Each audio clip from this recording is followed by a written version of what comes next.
Hi, I'm Mara Webster with In Creative Company, and I'm so thrilled today to be talking about the Netflix series, The Diplomat, with some of the wonderful cast. We are joined today by Rufus Sewell, Ato Essandoh, Ali Ahn, and David Gyasi. And Wow. Rufus starting... You got our names right. No, I was like, the hardest part is done now. We're all very close. I've only just discovered how to pronounce his name, and you got it right. Yeah. I went to Ghana last year, and it freaked me out. Everyone got my name right. Sorry, but that was lovely. Thank you. It's a good start. I'm so glad. Well, Rufus, starting with you, I wanted to talk a little bit about the way in which you had to kind of work with the scripts to play a character like this, because you're playing someone who's always playing a chess game three moves ahead of everyone else in the room. Uh-huh. And so I was really interested in how whenever you would go into scenes and be working with the text of that, you would have to kind of really preemptively be looking at, well, what is he doing in the next few scenes and the next few pages of the script? Because that's really the game that's at play in this particular moment, even if the other characters aren't aware of that yet. Yeah, well, I mean, it really is just about the scripts. The scripts are so consistently deft and funny and brilliant that it makes your work, I mean, I'm sure all of us would agree, just so much easier. And a lot of the credit that we get is really made possible by the scripts. So it was all there, really. All the clues were there. And just to make sure you're always thinking without looking too smug. And I failed that a couple of times. And Otto, you know, you're playing someone who has run a lot of political campaigns, but has stepped away from that specific world in the States after a failed campaign. And then it feels like he's really kind of finding his footing again and really falling in love with what his passion was in the first place. Mm-hmm. And so I wanted to just ask a little bit about how you approach charting that journey of a little bit of trepidation at first, not being sure if that's the path he wants to take, and then really kind of rediscovering this passion that he has. Yeah, I guess I was familiar with sort of like political debacle, just being an American citizen and having gone through, having gone through a couple of administrations that I will not name, and I remember sort of that heartbreak and wanting to give up on life. And I think what I'm finding about how people work in the Foreign Service is those are really the true believers. I mean, the people who are working in the background, they really are trying to save the world. And so I think there's an inspiration in that when you really find yourself again and find your purpose, because he says it a few times when he starts to realize that Kate is not just capable, but she's incredible. He says, oh, maybe this is the one. This is the real one true person that we could get in for good reasons and not have to do any political campaigning. And that's kind of an amazing possibility.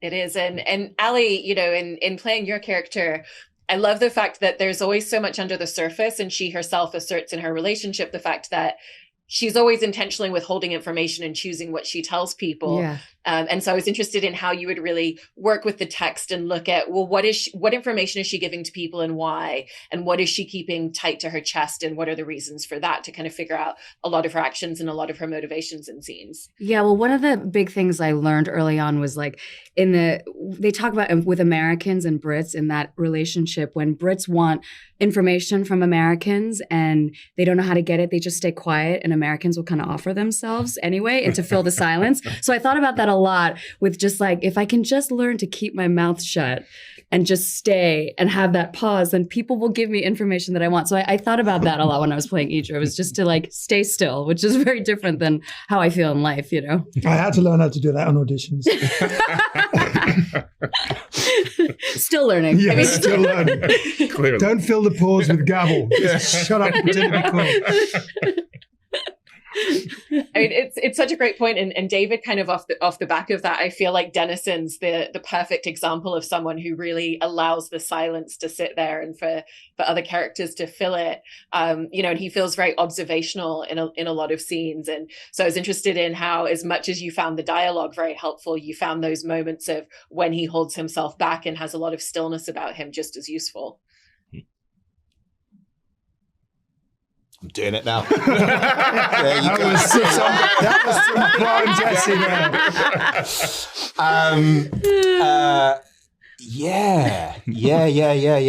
I think, what do I think about that? Still playing it. I think there is definitely the stillness, the gap, the I was actually sorry. I'm just going to speak about these questions that you asked them as well, and just say about. So Rufus, yes, the writing was incredible, but there was something that I didn't get to work with Ali, but there was something that both Ato and Rufus did with the writing that was so generous. Because Rufus is 3 steps ahead, there's a bit in it where he has to advise me. And I just felt the way that he did that allowed room for Dennison to not feel undermined. And I thought that yes, it is in the writing, but that's what you bring to it as well. And I also thought the way that Ato reacted when he first saw Dennison, there's just a lot of generosity there. So that was in my head, and that's what I really wanted to speak about. I think Dennison has been an observer and someone who allows silence to fill gaps all his life, because moving and walking in rooms that he moves and walks in, he's often part of the minority. So that is an incredible thing to kind of watch and learn and allow those gaps to fill and do what they do. So you're absolutely right.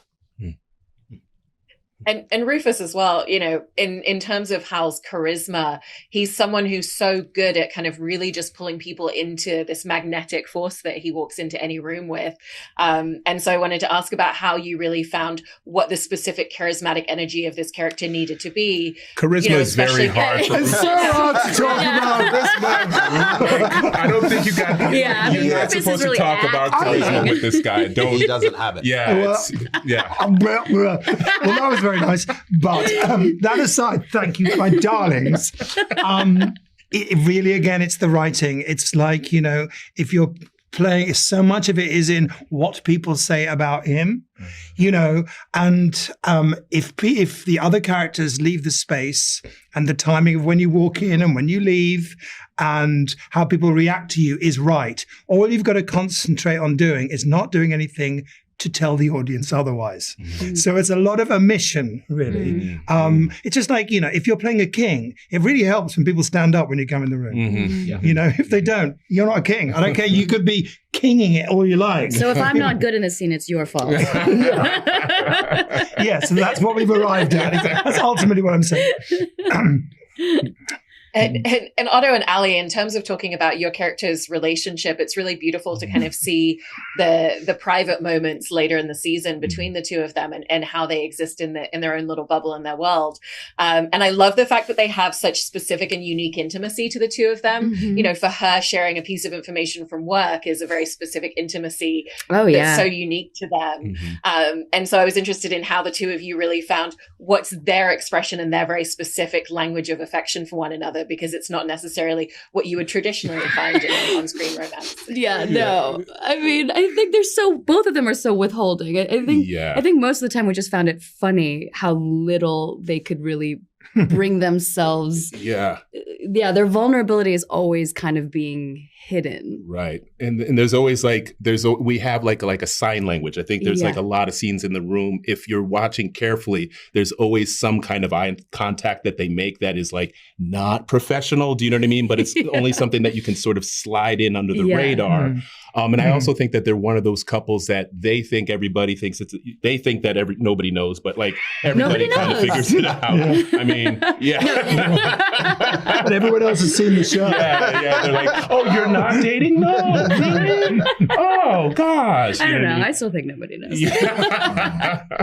But I do think it's like an interesting thing to have people so dedicated to their work and understanding what their work costs them, that when you do give these kernels of information, it's like anyone who knows me should know that this is a big gift I'm giving you when I give you this piece of intel or whatever. So that is her love language, sadly. And they feel like the couple that perhaps Kate and Hal were in the beginning of their relationship. Do you know what I mean? So like there's a nice sort of juxtaposition where there's at the beginning of the relationship and then we're looking at the end of another relationship with the same circumstances. And I think maybe I don't know, but like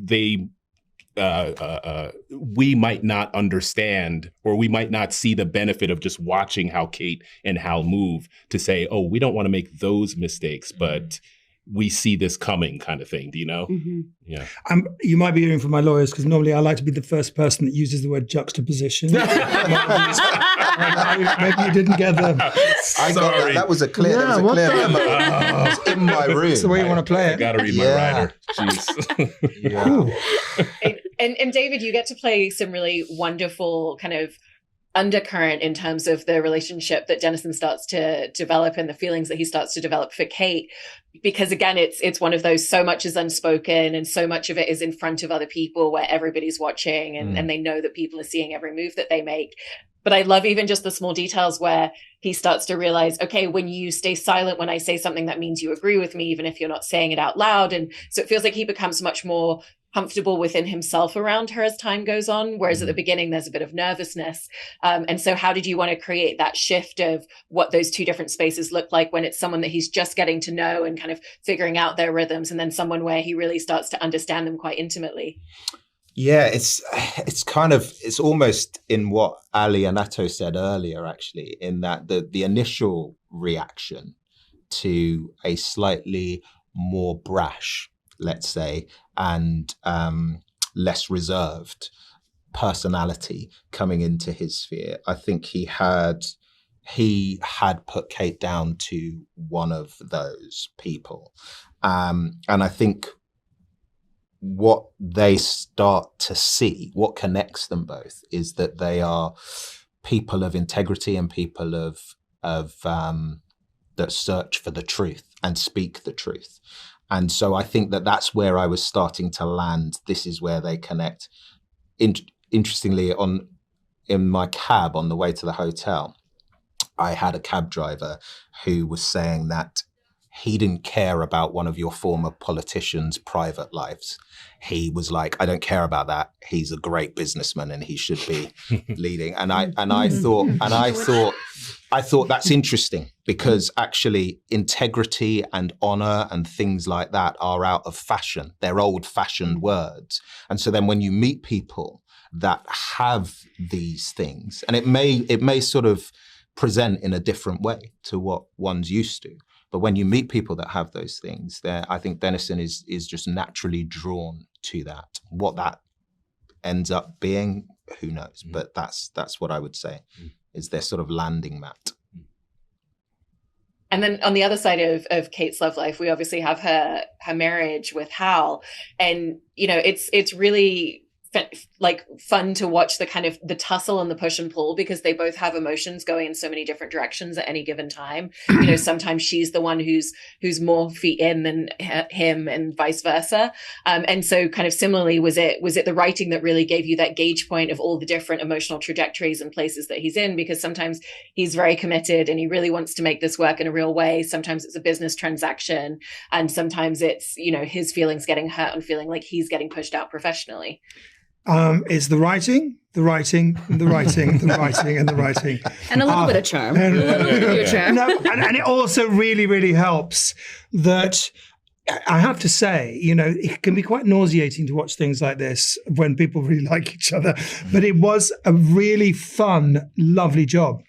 And, there is a unfortunate saying, if you look round in the read-through and you can't see the dick, it's you. But I did have that awful moment of, oh, am I? Because everyone is so nice. And Kerry is so quick and smart and easy to work with. And I heard a definition of charisma. I'm thinking about, Kerry, is that actually, often more than anything, it is speed of thought. And with this writing, and also with like the screwball genre, because there's certain elements of this, it's not so much about speed of language, but speed of thought and how quickly people pick up the joke, whether that's the political idea or the gag or whatever.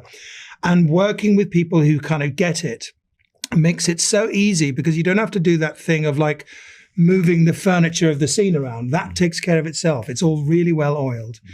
And with Kerry, all of that stuff just felt like it was taken care of. As soon as I met her, our rhythms were kind of, in sympathy. It was very, very easy. And, the clues are in the writing. And if you're working with someone who you could absolutely trust is picking up the same clues as you, you don't need to push those things. They're just there. I mean, the speed of thought in the writing, such a great point to touch upon. And for all of you, I was really interested in just what that process looked like in terms of how you really worked with the text, because it's something where every single line of dialogue that's being said has so much subtext to it. They're all in this professional setting for the majority of the show. And yet all of their personal conversations are happening through foreign policy discourse. And, and then there's sometimes it's like the same thing of the humor. And, exactly. And so for all of you, I was just interested in how you really approached kind of working with such dense and such fast paced text to make sure that you were really mining every single line for everything that was intended and could be played to. Well, the interesting thing was, I think that all of us, I think I could speak for all of us, when we saw the scripts and we saw the amount of text that we're saying and how complicated it was, our natural reaction was to speak everything very fast, because that's what we think makes people sound smart. Big gulps. Yeah. I'm just piggybacking off of what Rufus said, but it's the speed of thought, not the speed of language. And Deborah Kahn, our great showrunner who created this thing, told us all, hey, slow down. Slow down. You know what I mean? Because the language is already there, and it's about thinking fast, not speaking fast. And once we started to do that, we started to become a lot more comfortable with the language, because it's very daunting to see, we're talking about Iran, Iraq, and the Aleppo Triangle, all these things that we don't say as human beings every day, but those diplomats sure do. So we want to say things that we know we're talking about. We want to look like we know what we're talking about. But it's a lot of studying. It's a lot more studying. It's about having done the work, so you're not having to push it. Yeah, because also like it's so dense, and you can't sound like you don't know what you're talking about. So you have to and a lot of times the scripts are so involved. I found myself rereading, like, wait, just to make sure I really understood it. Because Deb is way smarter than any of us. To do that, I just watched it. Oh, that's what's happening. No, but it's very similar. Like, I think, it's the same with costumes. If you're doing something in period dress, or if you're wearing suits or whatever, the idea is to get comfortable enough that it's just clothes and the clothes aren't wearing you. It's the same with the language. And I find that sometimes when people let the style of playing become too predominant, it kind of grates slightly.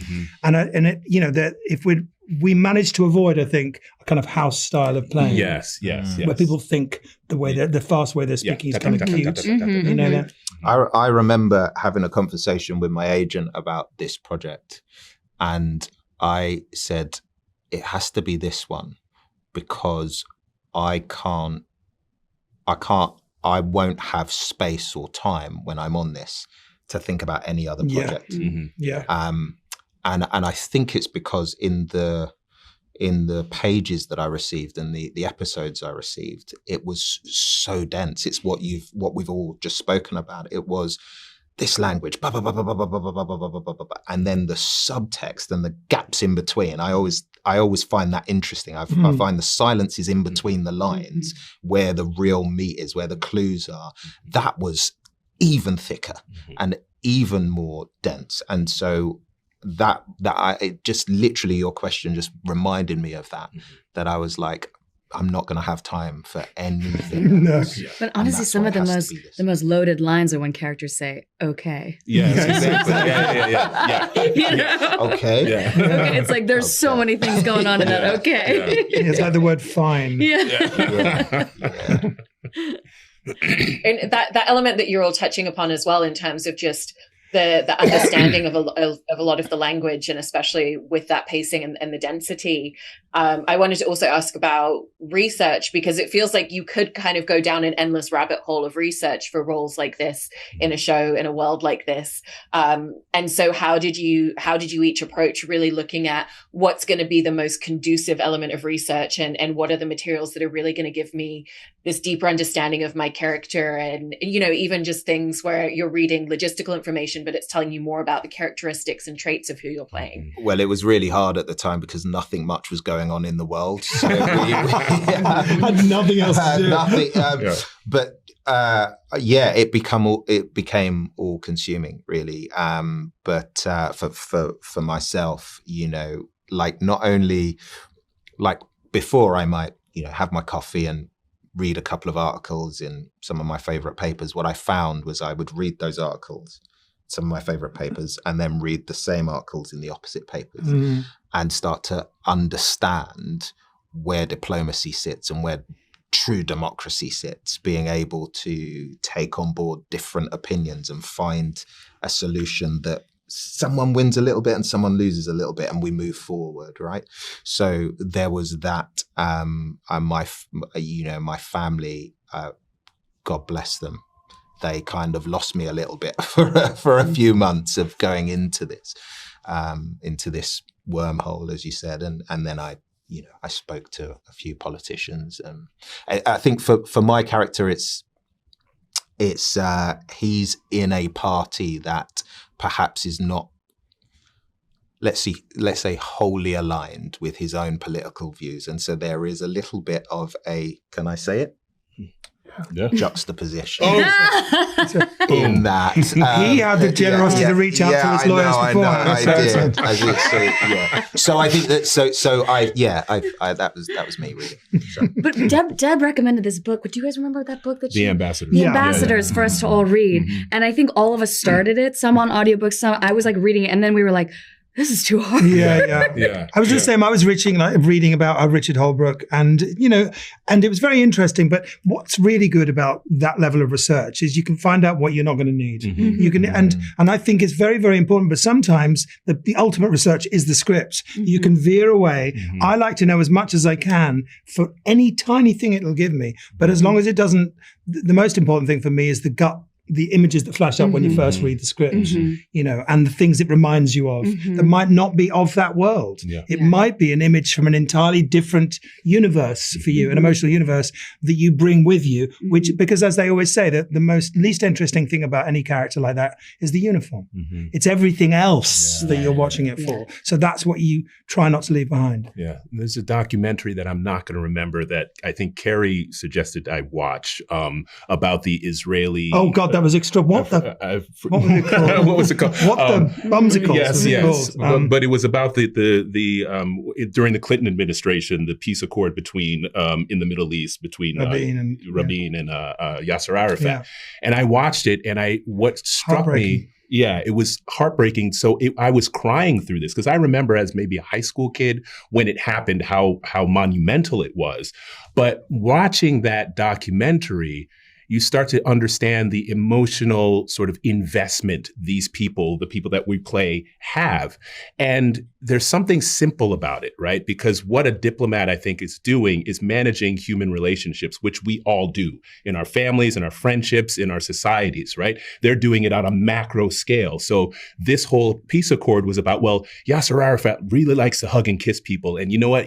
Rabin doesn't like that. Do you know what I mean? So how do we get those two in a room so they can shake hands under these terms, right? Is no different than, well, where's Aunt Mary going to sit during Thanksgiving because she doesn't like Uncle Rob, right? That's what we're doing. And that's what the CIA is doing. That's what the CIA is doing, it's figuring what do people need, what did they want. I don't want to sit with my mad uncle during Thanksgiving. It's I want to go right. And so essentially that's what we're doing. We're trying to get the world through a Thanksgiving dinner without blowing itself up.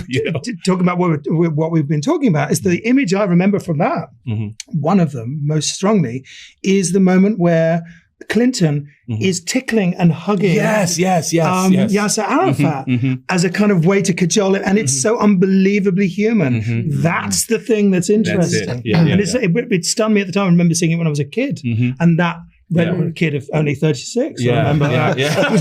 You look amazing. Tiny child. But Hal, Rufus's character, Rufus, brilliant, because I was in the room when he played it. There's remember that speech Hal makes about how hard diplomacy is, right? You keep trying, you keep trying, you fail, and then maybe, right? So the other thing behind this peace accord where it's as simple as two guys shaking hands on a lawn in front of another guy. That's all that was supposed to happen, right? 20 years for that. 30. Yeah. Right. And like this show, like really encapsulates that in a way that this is about people. Like the world getting along is about getting people to sit at a Thanksgiving day table without blowing each other up, which is like amazing when you really look at it that simply. So anyway. I like that. That's the sound. One of the other things that's so great about the show as well is, for as much as we're watching characters who are in rooms having a lot of conversation, it feels like everybody's always in motion. Everybody's always kind of like moving around, but with real intent and specific reasons to do so. If two characters are walking down a hallway, there's so much to be said in kind of who's the one actually kind of like leading the other one down the hallway and kind of taking charge of the conversation. I feel like there's a lot of great food scenes between Dennison and as well. And so was interested for all of you in working particularly with Simon Selin-Jones, who directed the first couple of episodes, and really just finding a lot of that very intentional character driven motion so that it never feels static, because it's very true to these characters that they're moving around constantly in that way. I would say that one of the easiest, it's so much easier working with good people who have their stuff sorted out. The scripts are good, the directors. So one of the difficult things I found doing other shows is doing a walk and talk when you're walking down a corridor is the fact that you are aware that you're not walking anywhere. You're just, I did a whole show where I was explaining something straight from Wikipedia to someone walking fast in no direction, and the person I was telling already knew the stuff I was saying. So that was over and over again. In this, if you're telling someone, it's because they don't know or you want them to know. And if you're walking whilst talking, it's because there is a specific, not just place you were going, but reason that you were going there. And that takes care of 95% of the acting. Most of the acting that you have to do in these situations in other shows is to hide the fact that you don't know where you're going. You're going to have a reason. It's the extra acting. That's when I do my most acting. It's when I'm trying to cover those kind of things. Yeah. Bags of acting.